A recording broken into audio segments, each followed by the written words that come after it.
Bonjour et bienvenue dans cette nouvelle vidéo de Vivre sainement sur le professeur Raoult face à Laurence Ferrari, ses punchlines explosives. Aujourd'hui, nous allons parler de cette interview formidable du professeur Raoult hier qui a remis tout le monde à sa place avec des punchlines d'une puissance colossale. Franchement, je suis content de voir que les vacances lui ont très bien réussi. Il était déjà très bon avant, là il fut tout simplement excellent d'explication, de précision et de dénonciation de corruption en tout genre. Bref, cette interview va faire beaucoup de bruit. Je fais juste une parenthèse sur Laurence Ferrari que j'aimerais saluer et remercier pour encore exercer un vrai travail de journaliste. Elle a non seulement posé des questions très intéressantes et surtout n'a pas interrompu le professeur Raoult à chaque phrase. Ce serait bien que beaucoup de journalistes prennent exemple sur elle. Je vous invite à partager cette vidéo un max sur les réseaux sociaux pour éviter la censure. D'ailleurs, à ce sujet, je suppose que vous avez vu que ma vidéo sur Benalla, quand Patrick Cohen se fait démolir par Edwy Plenel, elle fut censurée par France Télévisions. Il est joli le service public payé avec nos impôts. Je paye ma redevance télé et du coup, il me censure, car je commente une vidéo d'actualité. Je veux dire, c'est pas un film que je diffuse, c'est vraiment une honte.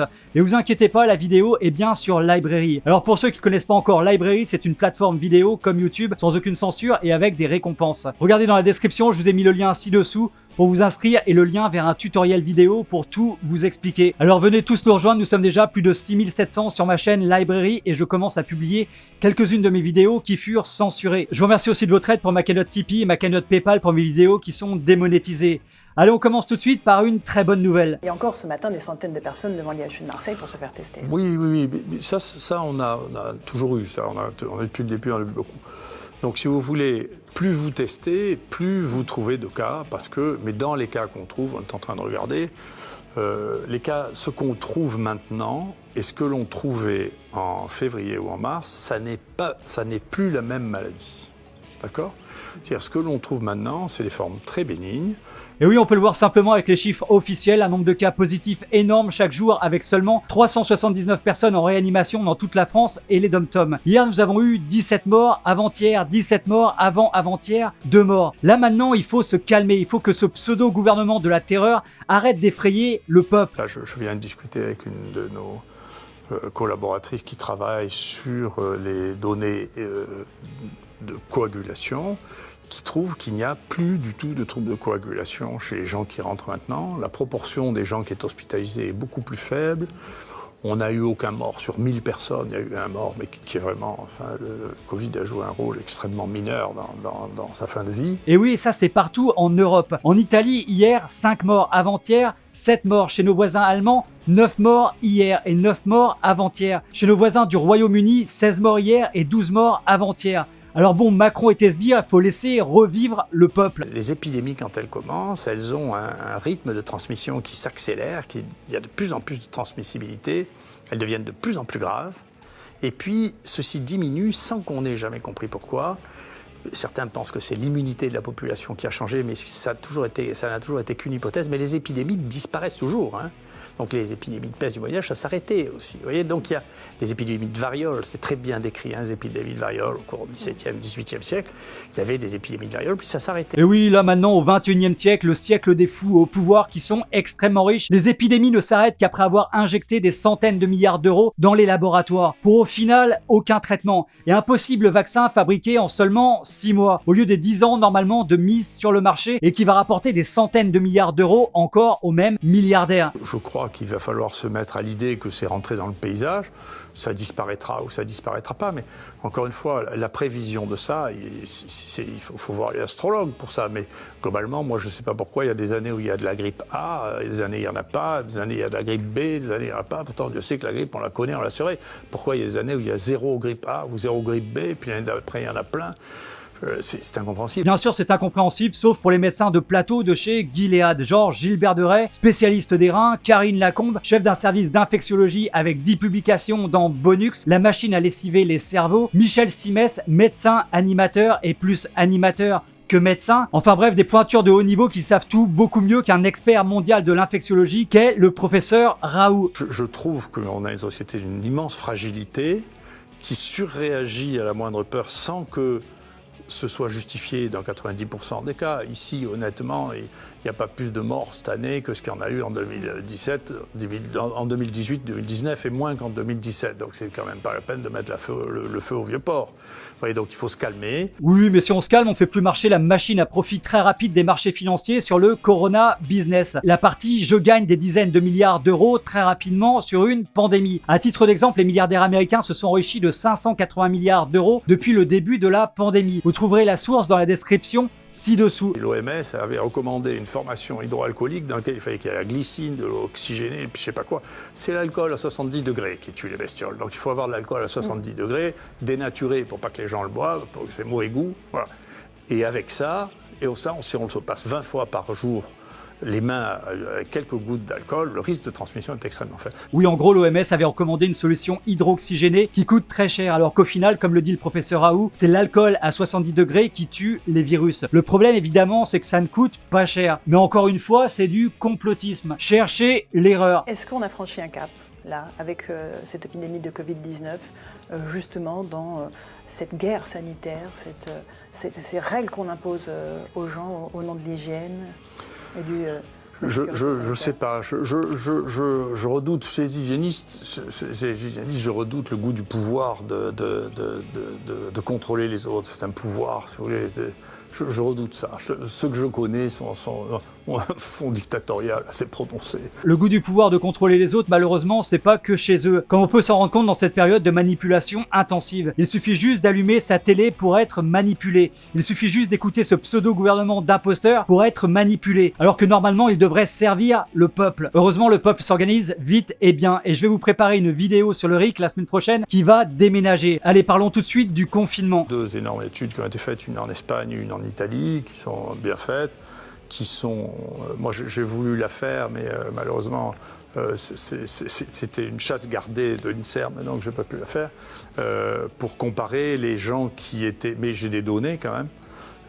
Comparer les gens qui avaient été confinés à ceux qui n'ont pas été confinés pour voir si ceux qui étaient confinés étaient moins positifs que ceux qui n'étaient pas confinés. Et c'est l'inverse qu'on voit. Voilà. C'est-à-dire que les gens qui sont restés confinés étaient plus contaminés que ceux qui sont allés travailler. Ouais. Et oui, donc le bilan de tout ça, 500 milliards d'euros dépensés pendant le confinement, dont 50 milliards donnés aux entreprises du CAC 40 qui font des bénéfices colossaux, alors que seulement 2 milliards d'euros furent alloués aux TPE, dont beaucoup vont mettre la clé sous la porte avec ce gouvernement. Là, les hôpitaux ont un problème financier terrible, c'est qu'ils ont été vides, les hôpitaux. C'est ça le problème.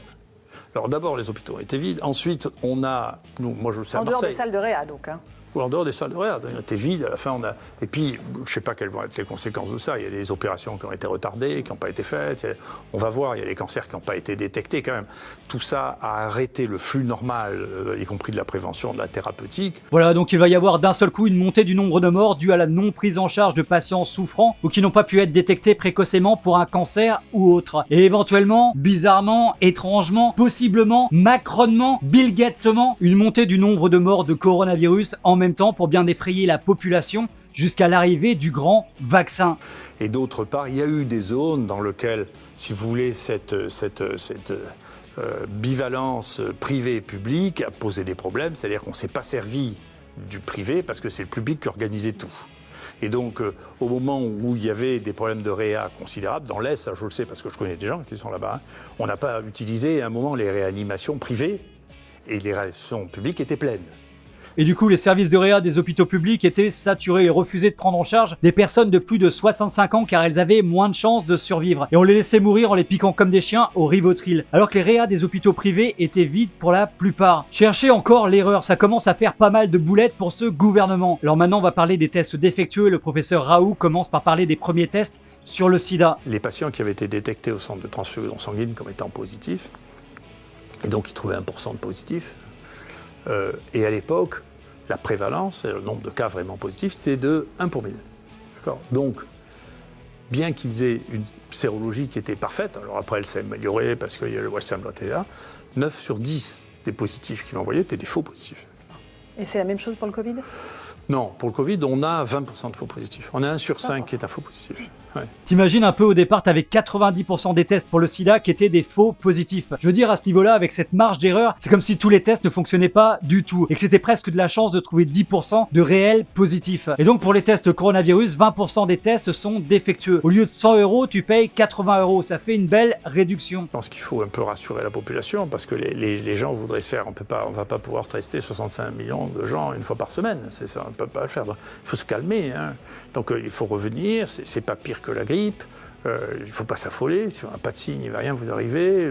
Les jeunes, je ne sais pas ce qu'il faut faire pour tuer les jeunes. Enfin, il faut faire vraiment un truc exceptionnel. Donc il faut se calmer. Il ne faut pas se disputer parce qu'il y en a un qui n'a pas de masque. Il ne faut pas commencer à se battre parce que on va bientôt avoir des meurtres. Parce que les gens n'ont pas bien là, il faut se calmer. Et oui, il faut se calmer, il faut commencer par éteindre les télés parce que les médias grand public injectent des hautes doses de terreur débilitantes. Oui, il y a 3000 nouveaux cas par jour, l'épidémie revient, c'est la deuxième vague de la terreur. Mettez vos muselières, restez chez vous. L'État se sert sur vos comptes pour donner aux marchés financiers qui vont nous protéger. Alors qu'au final, t'as 15 morts par jour en France. Je rappelle que le tabac et l'alcool tuent 265 personnes par jour en France et que 25 000 personnes par jour meurent de faim dans le monde. Nous, on a traité maintenant plus de 4000 malades avec ça.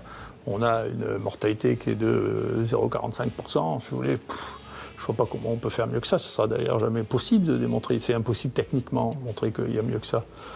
Et depuis le début, honnêtement, personne ne pouvait penser que le remdesivir allait pouvoir être prescrit dans cette maladie. C'est l'autre médicament. Hein. Ah, quel naïf ce professeur Raoult, le remdesivir où dès le départ, l'OMS sous l'influence de Bill Gates en faisait la publicité et faisait donc grimper les cours en bourse de l'action Gilead. On peut dire qu'ils en ont gagné des milliards juste avec les effets d'annonce. Le remdesivir a apporté plus de pognon avant sa mise sur le marché qu'après la mise sur le marché. Et surtout avec des résultats d'études catastrophiques. Le remdesivir peut marcher que sur la période virémique, qui est celle où les malades ne sont pas graves. Et c'est un médicament qu'on donne par perfusion, et c'est un médicament qui donne des insuffisances rénales. Donc vous n'allez pas donner ça à des gens avec des taux de mortalité aussi bas, à 1 pour 1000, là, vous n'allez pas leur donner un truc qui donne des insuffisances rénales dans 10% des cas et pas perfusion. Bah si, quand on est à 3 000 € la semaine de traitement et qu'il faut 2 semaines de traitement, donc on a un total de 6 000 €. Et que le médicament à produire coûte environ 2 €, ça fait pas mal de profit. Alors bon, même si le remdesivir n'a jamais sauvé une vie, même si le remdesivir a des effets indésirables graves, le remdesivir rapporte du pognon. Et c'est là l'important pour notre nouveau monde. Allez, parlons tout de suite des études contre la chloroquine. Le New England a fait la même chose avec les mêmes, dont vous avez 5 pieds nickelés. Personne ne connaît ces gens. Personne ne sait qui c'est, ils ne filent aucune de leurs données, ils produisent des trucs que personne ne peut croire. Enfin, personne dans mon labo ne peut croire ce qui était publié dans le New England, et 2 papiers dans le Lancet et 1 dans le New England, qui sont publiés comme ça. Et dont le seul intérêt était d'être à la mode, parce que c'était le Covid, et d'être ce qui était une épidémie, de dire que l'hydroxychloroquine, c'était pas ça. Et oui, tu imagines des professeurs absolument inconnus au bataillon qui avaient juste des liens d'intérêt avec Gilead, bizarrement encore, qui produit des résultats d'observation très mauvais de la chloroquine sur des dizaines de milliers de patients à travers le monde. Après la découverte de scandale, 2 des professeurs se sont totalement désolidarisés de l'étude. Et le 3e, bizarrement, a refusé de fournir ces données. Bon, je vais pas revenir sur l'ensemble car ce serait trop long dans cette vidéo, mais c'est un vrai scandale publié dans les 2 plus grandes revues scientifiques du monde, avec pour objectif de détruire la chloroquine. Un médicament que 2 milliards de personnes ont pris, brutalement tué entre 10 et 30% des gens. Mais comment on peut croire une chose comme ça? On peut simplement croire ça. Moi, je sais pas, la première chose qu'on m'a demandé, j'ai un très bon ami qui était extrêmement proche des signaux. Il me dit, qu'est-ce que tu en penses? Il m'appelle le vendredi soir, écoute, ça, je regarde ça le week-end, mais écoute, je ne peux pas croire que ça tue 10% des gens. Donc vous maintenez qu'il n'y a pas d'effet secondaire grave avec la prise de chloroquine? Non. Ah non, je peux pas vous laisser dire ça, professeur. Il y a beaucoup d'investisseurs de chez Gilead qui ont failli avoir des crises cardiaques à chaque fois qu'une étude démontrait l'effet positif de la chloroquine sur des patients infectés. À chaque fois, le cours de l'action Gilead faisait une chute incroyable. Et là, je veux dire, il y a des gens qui se sont arrachés des cheveux. Et je te jure, pas qu'un. Doliprane, ça tue 100 fois plus que l'hydroxychloroquine, quand même. Il faut être sérieux. C'est la première cause de suicide utilisé, le Doliprane. Donc, c'est la première cause d'intoxication médicamenteuse au monde, le Doliprane. D'accord, ça fout des insuffisances hépatiques terribles. La plupart des gens qui sont morts de chikungunya à La Réunion sont morts à cause du Doliprane. C'est un truc qui foutait des douleurs épouvantables, qui durait longtemps. Et la différence entre la dose thérapeutique Et la dose toxique pour le Doliprane est extrêmement basse. Personnellement, je trouve que ça ne devrait être prescrit que sur ordonnance. Oui, mais au final, c'est un bon médicament, ça t'apporte plein de problèmes de santé sans que tu t'en rendes compte. Donc du coup, après, t'as plein de problèmes de santé très graves et tu deviens un très bon client des laboratoires pharmaceutiques. Et tu participes à faire gagner des milliards d'euros à l'entreprise la plus lucrative du monde, le business de la santé. C'est infiniment plus dangereux que l'hydroxychloroquine. Et l'hydroxychloroquine, tout le monde s'en fichait, c'était prescrit sans ordonnance il y a 1 an. Et donc on passe de sans ordonnance, vous n'avez plus le droit de prescrire de tout, il ne s'est rien passé entre les deux. Vous croyez ça, mais vous croyez au conte de fées, mais moi j'y crois plus depuis longtemps, je regrette d'ailleurs. Je raconte à mes petits-enfants, mais j'y crois pas, vous voyez. Et pourtant, plein de professionnels de la santé venaient nous raconter ça partout sur les plateaux télé du monde entier. Et l'OMS racontait exactement la même chose. Faut vraiment se rendre compte de l'ampleur du scandale, de l'ampleur du trafic d'influence, de l'ampleur de la puissance financière colossale de certaines personnes dans le monde. Vous avez demandé au patron de l'agence du médicament de suspendre cette interdiction de l'utilisation de l'hydroxychloroquine. Vous avez eu une réponse? Oui, il m'a dit qu'il réfléchissait, c'est bien. D'accord. Oui, c'est bien, après il va manger son caviar fauchon sur son yacht dans les Bahamas. Il va passer un coup de fil à Macron, qui va passer un coup de fil à Bill Gates pour lui demander son avis. Bill Gates, expert mondial de la santé, devant qui tous les experts mondiaux d'infectiologie s'agenouillent et lèchent le dessous des semelles. Miam miam! Oh grand maître, vous avez marché dans une crotte de caniche qui avait mangé des truffes. Un vrai régal. On pensait que les gens qui fumaient, qui souvent sont regroupés ensemble parce qu'on les marginalise, étaient regroupés ensemble, avaient un taux de transmission plus élevé, puis ils n'ont pas de masque. Et il s'est trouvé l'inverse. Donc c'est un phénomène intéressant, et je suis très intéressé parce que je connais au moins 2 Français qui ont écrit ça dans un papier et qui ont été censurés. On leur a demandé d'enlever ça, parce qu'il ne faut pas le dire. Et oui, la censure, ce phénomène très marginal dans le pays des droits de l'homme et de la liberté d'expression. Et bah non, en fait, la censure devient omniprésente. Je suis vraiment très bien placé pour le savoir. Et t'imagines, je fais juste des vidéos. Là, on parle de censure d'études scientifiques. C'est encore 4 étages au-dessus. On censure de la science pour des idéologies et un compte en banque d'une poignée de tarés. Allez, parlons tout de suite des fameux vaccins. Or, réellement, si vous voulez, si la maladie reste qu'elle est maintenant, je sais pas qui c'est qui va vouloir se vacciner pour un truc qui tue pas, quoi. Enfin, honnêtement. Hein. Oh, s'il faut de la frayeur, ils vont nous en créer. Picabou! Et oui, c'est bientôt l'automne, donc l'épidémie de grippe va bientôt recommencer, donc j'imagine qu'à cette période, on arrêtera de faire des tests. Et que du coup, maladie respiratoire, donc Covid. Donc on va cramer les cadavres, et donc plus moyen de les tester. Plus de preuves, et vaccins obligatoires. Pognon, pognon, pognon. Alors restez bien avec nous pour les 2 dernières séquences, vous allez voir que le professeur Raoult nous a gardé 2 bombes pour la fin. Et c'est pas des petites bombes de foire, c'est genre de la bonne TNT, pure et pas coupée. Abonnez-vous également à la chaîne et rejoignez-nous sur Facebook, Twitter et Library pour rester en contact si la chaîne venait à être suspendue. Car oui, ça pourrait arriver. Un dernier point, j'ai ouvert une cagnotte Tipeee et une autre sur PayPal pour tous ceux qui pourraient m'aider pour mes vidéos qui sont démonétisées. Je vous remercie vraiment tous d'avance. Vous voulez que je vous donne un des exemples de vaccins les plus fous ça c'est vraiment bien parce que c'est vraiment le 11 septembre. Ça. Le 11 septembre, dans l'espèce de folie d'Ibris qui a pris l'Amérique pour trouver absolument toutes les raisons pour attaquer l'Irak, et d'un coup les gens ont fait circuler l'idée qu'il était vraisemblable que Saddam Hussein avait des lots de variole. D'accord ? Et donc, ils ont dit, écoutez, il doit avoir des lots de variole, et donc on va vacciner tout le personnel américain contre la variole. Le vaccin contre la variole, c'est un vaccin épouvantable, c'est extrêmement toxique. Oui, c'est toxique, mais le vaccin rapporte un pognon de dingue. Dans la vie, il faut faire des choix. Tu crois qu'on devient milliardaire en étant honnête? Bah non, évidemment, parce que si t'étais honnête, tu partagerais avec tes collaborateurs, tu donnerais à différentes associations caritatives. Enfin bon, tu laisserais pas des milliards d'euros sur ton compte qui servent à rien, alors qu'ils pourraient être utiles, sauver des vies à des millions d'autres personnes. Ah, c'est un énorme scandale, vous vous rendez compte. Je ne sais même pas d'ailleurs, probablement parce que la plupart des gens ne sont pas lucides sur, vous vous rendez compte, de publier un truc de guignol que n'importe qui est capable. Vous savez, nous, quand on écrit un truc pro-hydroxychloroquine, on a 7 à 8 reviewers qui nous dépiotent tellement le sujet est chaud. Quand ils ont passé des trucs dans lesquels, je vous assure, moi, mes étudiants pouvaient dire que ces papiers étaient faux. Hein. Et oui, mais non, mais l'OMS avait validé toutes ces études. Comment c'est possible alors? L'OMS serait-elle corrompue? Serions-nous des moutons décérébrés par ce système mafieux qui fait un pognon de dingue en misant sur nos vies comme au poker? C'est ça alors la vérité? Alors calme-toi, bonhomme, éteins ta télé et essaye de comprendre la réalité. C'est vraiment le moment d'ouvrir les yeux tous ensemble. Comme vous... Les médias traditionnels commençaient à être débordés complètement par les médias indépendants, les réseaux sociaux, YouTube, etc. Les journaux scientifiques, c'est pareil, ils sont en train d'être complètement débordés et leur fiabilité va disparaître. Ce qui va faire, c'est l'audimat des articles que vous mettrez en préprint, si vous voulez, sur des sites. Maintenant, nous, à la suite de ça, on a créé notre propre site de préprint, puisque les gens faisaient de la censure même sur les sites de préprint. Et oui, là c'est de la dynamite qu'il balance encore, le professeur Raoult. Il balance bien la corruption des médias grand public qui sont totalement hors sol dans leur sphère de pognon. Et l'arrivée des médias indépendants qui font un vrai travail d'investigation pour l'intérêt général. Et il balance la même chose pour les recherches scientifiques avec les prépublications qui sont censurées. C'est pour ça, mes amis, venez tous me rejoindre sur Library. Il faut reprendre le contrôle de nos vies. C'est maintenant ou jamais, tous ensemble. Alors oui, Library, c'est pas encore parfait. De temps en temps, les vidéos, ça rame un peu. Parce qu'ils sont victimes de leur succès. De temps en temps, trop de monde se connecte en même temps sur la plateforme. Du coup, ça ralentit la plateforme. Mais j'en ai parlé avec eux et ils sont en train d'investir massivement dans de nouveaux serveurs partout dans le monde. Et ils m'ont dit que dans les semaines qui arrivent, toutes les vidéos seraient fluides à n'importe quel moment de la journée et le tout